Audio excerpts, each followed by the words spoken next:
Hello, welcome to the Unabridged Librarian. I feel like the light's a little harsh in here. I can move around a little bit, but it is what it is. We'll deal with it. We'll go with it. That's where we are. Okay, this is the fourth time I've tried to do this video, and everything just seems to go wrong. So let's see if we can get it right this time. We're going to talk about three books, two that are part of a series that you may. I had to just check to see if the mic was on because the first time I didn't have the mic on. Anyway. Two of them are part of a series. One's a trilogy, one's four, and then one is a standalone by a local Colorado author. And that is the first one we're going to talk about. This book is In the Pines by Mariah Stillbrook. It is described by the author as charmed meets practical magic. And I would say that's pretty accurate. It is a story about family and secrets, and I'm going to read the back a little bit. I've read all these, and for these two, I've actually read the entire series, and I just dropped one, so I have to pick it up, and you're going to be bent down to pick it up. Anyway, these other two are actually part of a series that I've read all of, so I'll probably just kind of go over the backs, because I don't want to spoil anything for the other books if you decide to read the entire series. So this one says, two witches, two secrets, and a curse that could tear a family apart. Olivia and Ellie have lived their lives knowing a dark entity is stalking their family, determined to kill them all. After the death of Olivia's son, she abandons her magic and her family, leaving Ellie in a nightmare of heartbreak, her marriage crumbling, and her sister gone. Determined to save their mother, Ariana, from a spell that left her comatose. I always say comatose, but it's comatose. Anyway, the two sisters must come together to unravel the riddle of the curse that has haunted their family for generations. But as they delve into the past, the truth they uncover is more twisted and treacherous than they ever could have imagined. Will they be able to break the curse, or will it continue? Will it consume them all? I was about to say continue to haunt them, but consume them all. I would say that description of charm meets practical magic is very realistic. It is a story of family. It is a story about two sisters that are estranged from each other. And it's about forgiveness and trauma and moving past things and coming to terms with things. I don't want to spoil anything.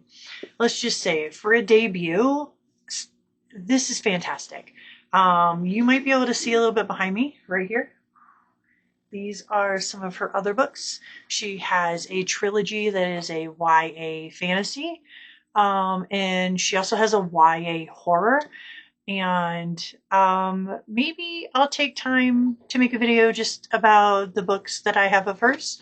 But right now, I just kind of wanted to do her standalone. I feel it's a really, really good place to get a footing into her writing style. And I mean, I've read her other books, obviously, but this is still my favorite.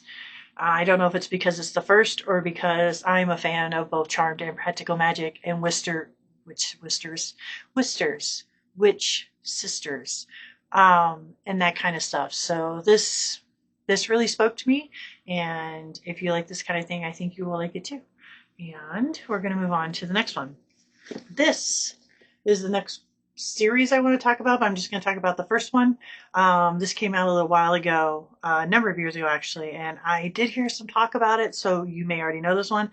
This is The Library of the Unwritten, which is the first book in the Hell's Library series by A.J. Hackwith. This is also really good. It is a very heaven, hell, earth kind of thing, which really isn't my jam at all. But I really enjoyed it. As I said, I've read the whole series, so we're just going to kind of go over the back synopsis a little bit so I don't spoil anything. Many years ago, Claire was named head librarian of the Unwritten Wing, a neutral space in hell where all the stories, unfinished by their authors, reside. Her job consists mainly of repairing and organizing books, but also of keeping an eye on restless stories that risk materializing as characters and escaping the library. When a hero escapes from his book and goes in search of its author, Claire must track and capture him with the help of former muse and current assistant Brevity and the nervous and sweet demon Leto. There's a whole bunch of other stuff. the whole mission goes just horribly wrong. An angel shows up. He thinks that they have the devil's Bible, which obviously they don't have. This library is kind of neither here nor there. So it doesn't really side, even though it resides in hell, it doesn't side with hell or heaven. So it goes from there. That is all I want to say about this. If you've read this series, let me know what you thought. I think AJ Hacklett's writing is beautiful. It's not purple, so don't think that, but it is really pretty and very well done. And you really feel for these characters. When you finish this book, if you liked the book, you will 100% want to read the others. This series is really, really good. And I think if you like books about libraries and librarians, this is a good twist on that. And you'll probably like this one. Trying to sit my book down. The last one is a 4-part series, and this is Keeper of Enchanted Rooms by Charlie N. Holmberg. This series is for my people who do not like a lot of spice.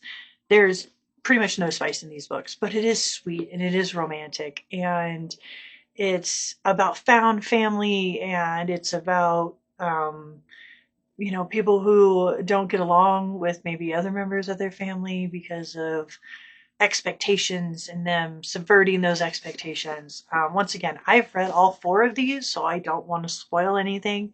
So we'll just kind of go over the back. It says, Rhode Island, 1846.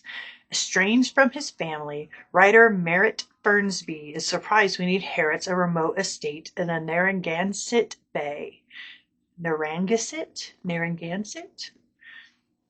Say it how you wish. Though the property has been uninhabited for more than a century, Merritt is ready to call it home, until he realizes he has no choice. With its doors slamming shut and locking behind him, Wimbrel House is not about to let Merritt leave, ever. Huldah Larkin is of the Boston Institute for the Keeping of Enchanted Rooms, has been trained in taming such structures in order to preserve their historical and magical significance. She understands the dangers of bespelled homes given to tantrums. She advises that it's in Merritt's best interest to make Wimbrel House their ally. To do that, she'll need to move in too. Prepared as she is with augury, a set of magic tools, and a new staff trained in the uncanny, Huldah's work still proves unexpectedly difficult. She and Merritt grow closer as the investigation progresses, but the house's secrets run deeper than they anticipated still. And the sentient walls aren't the only concern. Something outside is coming for the enchantments of Wimbrel House, and it could be more dangerous than what rattles within. I finished this book really fast. I flew through it, and when I got to the end, I went out and got all the others. I think I had to wait for the last one because it wasn't out yet. These are fantastic. These are just beautiful, beautifully written books, and they're fun. And they're historic.